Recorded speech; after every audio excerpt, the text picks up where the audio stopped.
On the evening of December 5th, 1775, Henry Knox arrived at Fort Ticonderoga to undertake what has become one of the most storied events of the Revolution: the transportation of nearly 60 tons of artillery and stores from the Lake Champlain Valley to the American siege lines outside Boston has become the stuff of legend and made Knox into a national hero. But how and why did it begin? And how was a 20-something civilian selected for the assignment? A lack of artillery was a critical deficiency for the American forces besieging Boston in the spring of 1775. Without it, they could surround the British inside isolated Boston, but they couldn't reach the city to dislodge them or interdict the shipping lanes that allowed Boston to be sustained by the Royal Navy. With no substantial domestic industry to manufacture cannon, the Americans needed to take them. This was the impetus for the two expeditions to Ticonderoga that spring. And after the fall of the fort, as well as nearby Crown Point, the Americans gained hundreds of pieces of artillery, as expected. But that's when things became more complicated. When the Continental Congress learned of the captures, which they had not authorized, they feared British retaliation. So they ordered the artillery moved to the southern end of Lake George and carefully inventoried. Held hostage, the guns would wait until Britain and America resolved their issues and they could be returned to His Majesty.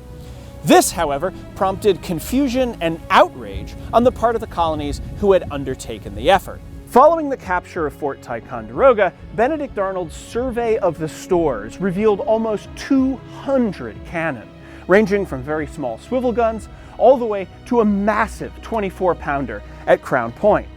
Some of these guns, though, were still buried in the ruins of the fort. Others were swamped on the foreshore of the lake. Still others were simply old and unserviceable. Nearly all were unmounted, lacking the wooden carriages that they needed to be brought into action. Despite these challenges, over May and June of 1775, pursuant to his orders, Benedict Arnold oversaw the first movement of artillery to relieve the siege of Boston.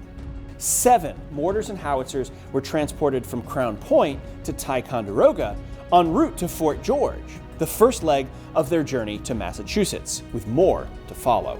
But Arnold's resignation in June effectively ended this effort, and the task of moving artillery languished as the newly formed Continental Army, under General Philip Schuyler's command, began to look towards a possible invasion of Canada. Schuyler's army would need cannon there too, and he desperately ordered workers to build carriages for the guns at Crown Point and Ticonderoga, ordering them northward as soon as they could be mounted.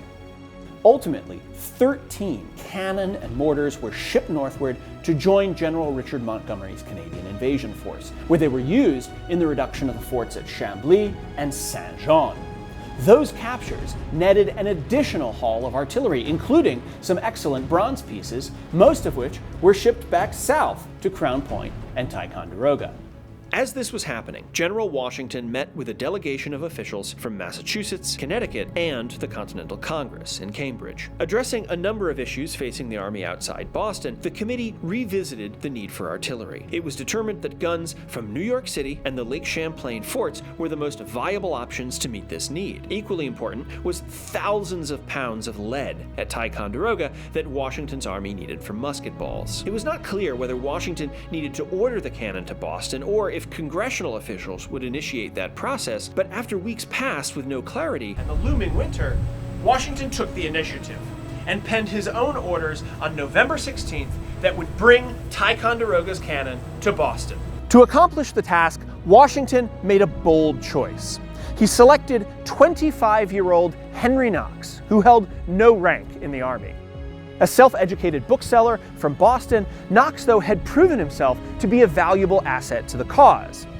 After the war began that spring, he volunteered to help the Continental Army, deploying the vast knowledge he had gained through his readings to help them fortify American positions surrounding Boston. This had drawn the attention of General Washington, as well as John and Samuel Adams, who were eager to cultivate young talent from New England. Knox had a sweeping mandate.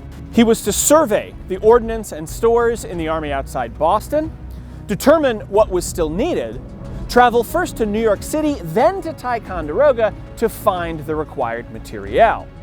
His authority allowed him to secure available cannon from either of these locations and anywhere else the Continental Army held sway, including posts recently captured in Canada, all the way up to Quebec City itself, if it had already fallen to American arms. With this mandate, his brother William, and $1,000 from Congress, Knox departed Cambridge. The same day Washington issued his orders to Knox, he also penned another set of instructions to General Philip Schuyler, ordering him to support Knox's mission. Before leaving Ticonderoga to return home to Albany on December 2nd, Schuyler issued another set of orders to Colonel James Holmes, the fort's commander, ordering him to begin selecting, moving, and staging guns, as well as unloading artillery that was returning from Canada, in advance of Knox's arrival. In late November of 1775, Henry Knox departed into the unknown. Over the next 2 months, he would oversee the Continental Army's most important logistical victory, in the process jump-starting a career that would lead to the highest levels of power and embodying the can-do spirit and ingenuity that are still hallmarks of the American military experience. But Knox did not meet this challenge alone. Along the way, he was assisted by American soldiers and civilians, often working across the colonial borders which had hitherto largely defined their lives. From Washington and Schuyler to the rank and file of the Continental Army to civilian teamsters from New York and Massachusetts, the individuals that aided Knox in his mission demonstrated the growing unity of the American cause.